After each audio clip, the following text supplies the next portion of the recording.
Welcome to Learners Math TV. In this video, we are going to illustrate quadratic equation. Identify the values of a, b, and c in a given quadratic equation. And write quadratic equation in standard form ax squared plus bx plus c equals 0. Balikan muna natin kung ano ang linear equation. Our equation, which involves one variable and the highest exponent of the variable is 1. Kukumpara natin siya, anong pagkakaiba niya sa quadratic equation? So, ang quadratic equation naman, our equation which involves one variable and the highest exponent of the variable is 2. So, let us visualize the example of linear equation. So, yung 3x plus 5 ay isang halimbawa, 3x plus 5 equals 0. Yan ay isang halimbawa ng linear equation. So, isulat natin siya ng pagganito. Ayan.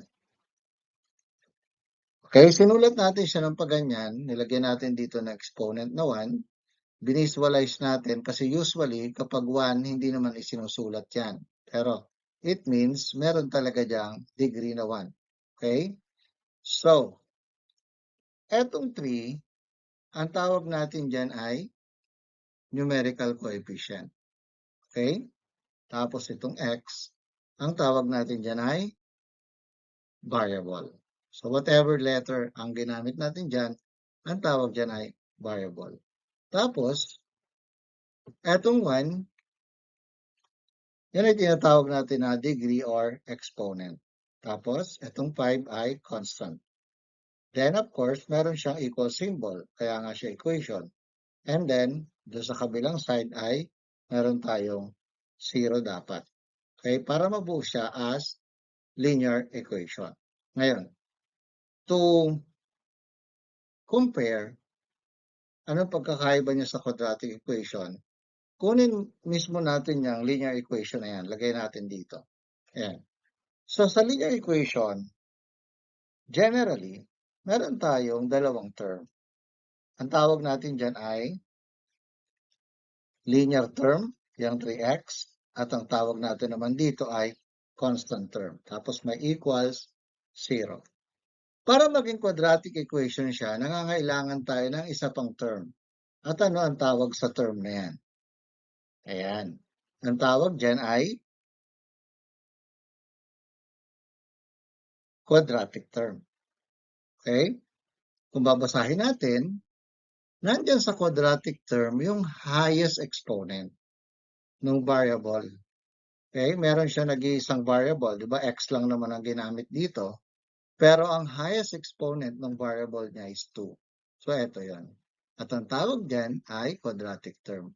Yan yung pinaka-importante na term sa quadratic equation. Okay? Tapos yung equal symbol at 0. Kasi halimbawa, ayan, x squared plus 5 equals 0. Tinanggal natin yung linear term. Kinuha natin yung quadratic term at saka constant term. Ito ay masasabi pa rin natin na quadratic equation. Halimbawa naman, ang tinanggal naman natin yung constant term, kinuha natin yung quadratic term at linear term, quadratic equation pa rin siya. Halimbawa, tanggalin natin yung constant term at linear term. Tinira lang natin yung quadratic term, tapos may equal, may 0. Yan ay quadratic equation pa din. Okay? So, maliwanag yan. Kahit tanggalin mo ang isang term o yung dalawang term, as long as ang pinaka-importante, meron siyang quadratic term equal in 0, yan ay quadratic equation pa rin. Now, the next thing that we need to know is the standard form of quadratic equation. Ayan. The standard form is ax squared plus bx plus c is equal to 0. So as we know, yung c natin, ayan yung ating constant term, yung bx, yan yung ating linear term, and this term is quadratic term. Ayan. So, ano ang significance? Ano ang significance? Bakit kailangan nating alam ang standard form ng quadratic equation? So, halimbawa, meron tayong x squared minus 3x plus 5 equals 0. Okay? It is very important because we are going to encounter an activity wherein kailangan natin i-identify, kailangan nating ma-determine kung ano ang values ng A, B, and C. Okay? So, ayan. Ano ba ang value ng A, B, and C? Okay. Ang A dito, itong x squared. Di ba ito yung ating quadratic term? Okay? Nandito yung A. So, ano ang katabing number dito? Di ba? Anong katabing number dyan? So, meron tayo dyang invisible 1. Okay. So, kung wala nakasulat dyan na number na numerical coefficient, it means to say it is 1. Then, dito naman sa linear term, ayan, nasa linear term yung B. Ano yung katabi? Dito, ano yung katabi niya? Ano yung numerical coefficient? Okay? That is negative 3. Okay, tandaan na, isasama po natin yung minus sign na yan sa value ng B. So, magiging negative 3. How about C? C is the constant term. So, ano yun? Nandito. Yan ay 5. So, ayan ngayon, yung kahalagahan ng alam mo yung standard form ng quadratic equation. You can determine the values of A, B, and C. Another example. So, meron tayong 4x squared plus 1 equals 0. Okay? So, ano mga value niyan? Ng A, B, and C. A, nasa ng A? Nasa quadratic term. Asa ng quadratic term? Nandito. Yung katabi ng x squared ay 4. Okay? Tanong, meron ba tayo ngayong linear term dito sa example na ito? So, wala tayong linear term. Kung wala ka nakikitang linear term, ibig sabihin, ang B mo ay equal sa 0. Meron ba tayong constant term? Ito, 1. So, kita naman. So, ibig sabihin, ang C natin ay equal sa 1. So, ayan ngayon, ang mga value ng A, B, and C. Another example, 2x squared minus x. Ayan. Hanapin natin kung ano ang value ng A, B, and C. Meron ba tayong quadratic term? Meron. Itong 2x squared. Yung numerical coefficient niya, yan yung value ng A na 2. Meron ba tayo ngayong linear term? Meron. Nandito. Meron tayong variable dito, di ba? Okay, so negative. Ano meron tayo dyan? Negative 1. Meron tayong value ng B na negative 1. Kasi meron niyang invisible na 1 dito. Di ba? So that is negative 1. Ngayon, meron ba tayong constant term? O, wala tayong nakikita, kaya ibig sabihin, ang C natin ay equal sa 0. So ganyan natin i-identify yung mga value ng A, B, and C kapag meron tayong given quadratic equation. May mga pagkakataong may encounter ninyo na ang given quadratic equation ay hindi nakasulat sa standard form, kagaya nito. Okay? Ano ang gagawin dyan kung gusto mo siyang isulat sa standard form? So, ang gagawin mo lang dyan ay 2x minus 7x plus 5 equals to 0. Ano nangyari? Etong positive 7x na ito, inilipat mo doon sa kabila ng equal symbol. Paglipat, yung positive, it becomes negative. Equals 0. Ayan. So, ayan ngayon yung standard form. Kasi, di ba dapat, ang standard form, una ang quadratic term, pangalawa ay yung linear term, and pangatlo, constant term, then equal, and then 0. Another example. So, halimbawa, meron kang x squared plus 3 equals negative x minus 5. Paano mo siya ngayon isusulat in standard form of quadratic equation? Ayan. So, ang gagawin mo lang, x squared plus x plus 3 plus 5 equals 0. Okay? Kagaya nung ginawa natin dito, di ba? Nilipat natin. So, itong negative x, pag nilipat mo siya sa kabila, magiging positive x. Ito namang negative 5, pag nilipat mo sa kabila, magiging positive 5.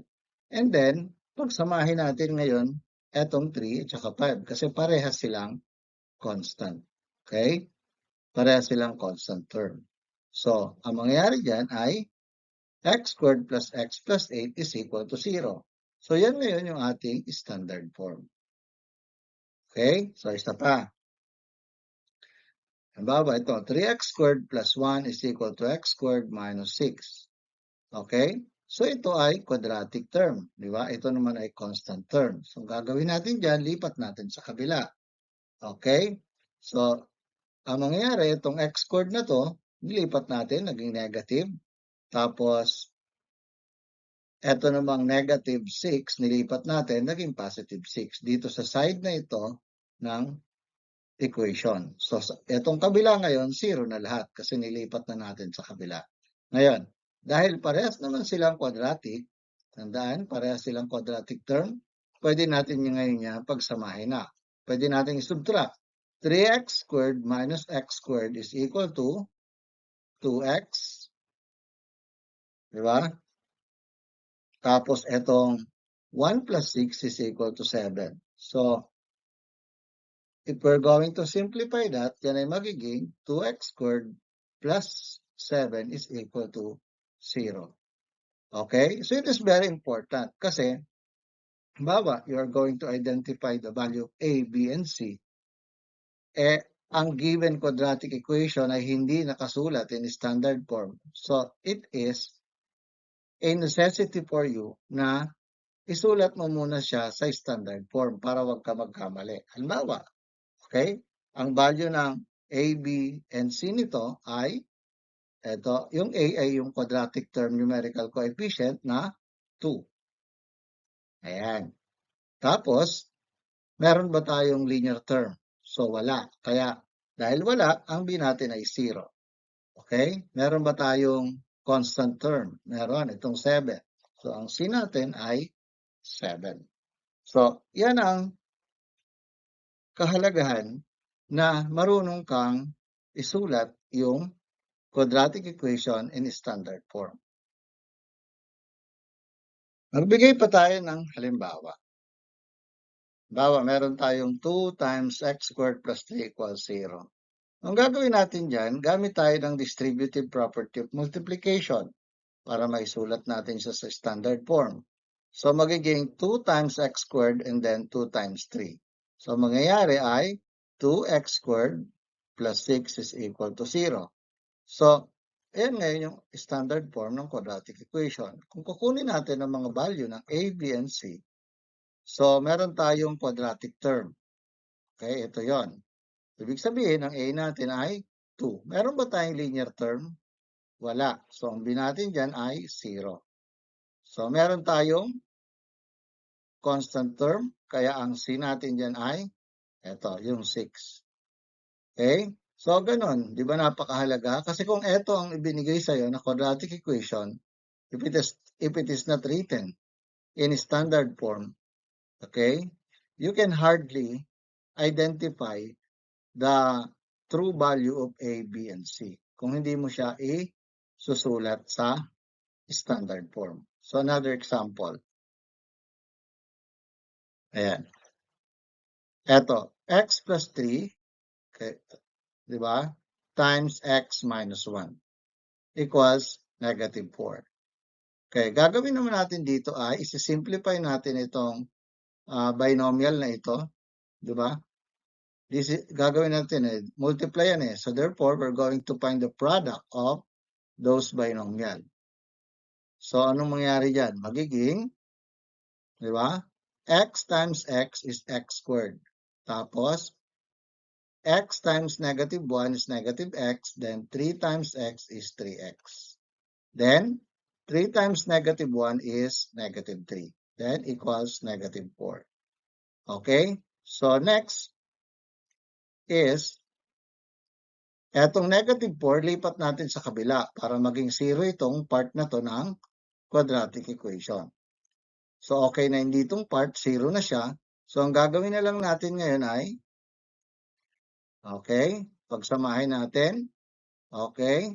So, mapapansin ninyo, hindi ito pwede pagsamahing dalawa. Bakit? Kasi ito ay quadratic term. Tapos, itong dalawa ay linear term at ito ay constant term. Ibig sabihin, kapag i-simplify mo siya, dapat linear to linear, constant to constant. Tapos, kung may quadratic term, di quadratic term to quadratic term. O, dito wala na quadratic term. Ito na lang dalawa. So, ibig sabihin, negative x plus 3x, yan. Tapos, negative 3 plus 4. So, ano ngayon ang matitira? Sulat muna natin yung quadratic term na x squared. Tapos, plus 2x plus 1. Diba? Etong negative x plus 3x ay 2x. Tapos, negative 3 plus 4 is equal to 1. So, eto na ngayon yung ating standard form. Now, finding the A, B, and C. Okay, if you're going to identify, sa quadratic term, meron tayong numerical coefficient na 1. Ayan, meron tayong invisible 1 dito. Ano ngayon ang numerical coefficient ng linear term? Ito. So that is 2. Kompleto, meron tayong linear term. At meron din tayong constant term, which is 1. Ayan. So, ayun ngayon, napakahalaga, nakita natin na kailangan alam mo kung paano isusulat ang quadratic equation sa standard form. Dahil may mga pagkakataon na kinakailangan mo itong gawin para makatiyak ka kung ano ang value ng A, B, and C. Laging tatandaan, sa math ay hindi maaari na nanonood ka lamang. Upang maging mahusay, dapat lagi kang handa na mag-practice o magsanay. Napakarami mong pwedeng makita sa internet na maaari mong pagsanayan. Maghanap ka lamang.